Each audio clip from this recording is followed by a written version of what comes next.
Let me welcome to the desk now the former UK Prime Minister Liz Truss. Great to see you, Liz. Thanks Great to be here, Chris. Got to talk to you about the Israel situation. I've got to say, world leaders, our own Prime Minister, Joe Biden, I think many have been weak, but the UK Prime Minister Keir Starmer surely has been quite pathetic in his support for Israel.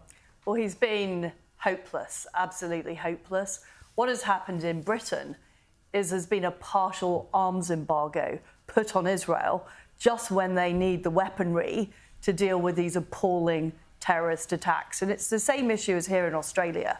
They are seeking to appease people on the left of politics, Islamists, instead of doing what is right. And it's not just right for Israel, it's right for the whole of Western civilization. Because if we allow Israel to fall, that is completely disastrous for the future of the United Kingdom, the United States, Australia. So a hell of a lot is at stake here, and we are completely letting Israel down. And Joe Biden has been absolutely appalling in the appeasement of Iran. The only reason these terrorists have the wherewithal to carry out the appalling attacks on October the 7th was because he took the sanctions off Iran in return for absolutely nothing. He's allowed Iran to almost get to the point of getting nuclear weapons, and yet he's telling Israel what to do. He's saying, you can't do this, you can do this, you can't do this, instead of dealing with the aggressor, which is Iran. It's so extraordinary. For the whole of the past year, the pressure should have been on Iran, but instead it's been on Israel. Just to highlight your point, I want to show you a little clip of what Keir Starmer said just last week. We need to see an immediate ceasefire to provide space for a diplomatic settlement.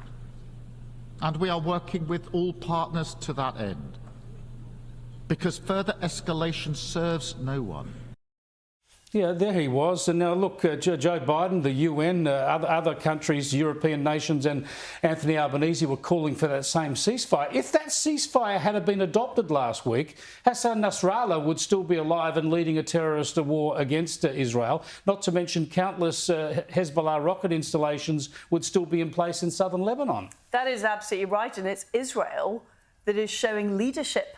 They're actually dealing with the terror threat, and they're being held back by their so-called allies in the West. And the problem is, we have leftist governments, now in the UK, in the US, in Australia, also in Canada, and they are determined to try and strike some kind of moral equivalence. How can you strike moral equivalence between an appalling autocratic regime which is sponsoring terrorists, and a free democracy? It doesn't make any sense whatsoever. What could the international community do to increase the pressure on Iran to effectively call off its terrorist proxies?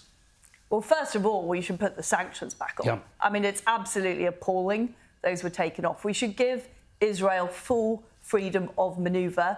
We should supply them with all the weaponry they need to take on the terrorists. Those are the first things we should be doing. But if Iran is successful in securing nuclear weapons, that is an absolute strategic disaster.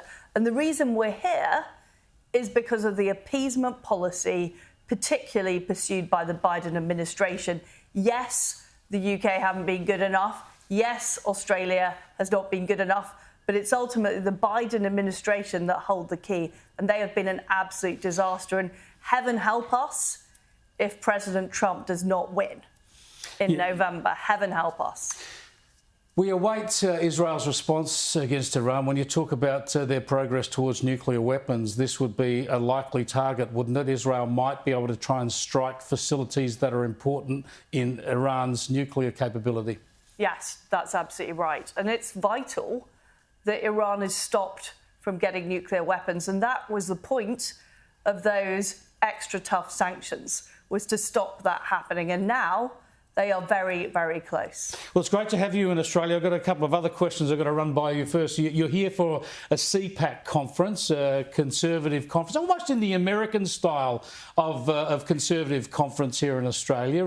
When I look at they're kind of a new innovation in Australia, as I say, sort of copying an American model. Does this give us a hint that perhaps the conservative parties in the UK and in Australia aren't doing enough of this sort of thing themselves, having good policy forums and conferences? Well, let's be honest, we haven't been winning the argument. I've just been talking about how we've got left-wing governments across most of the West.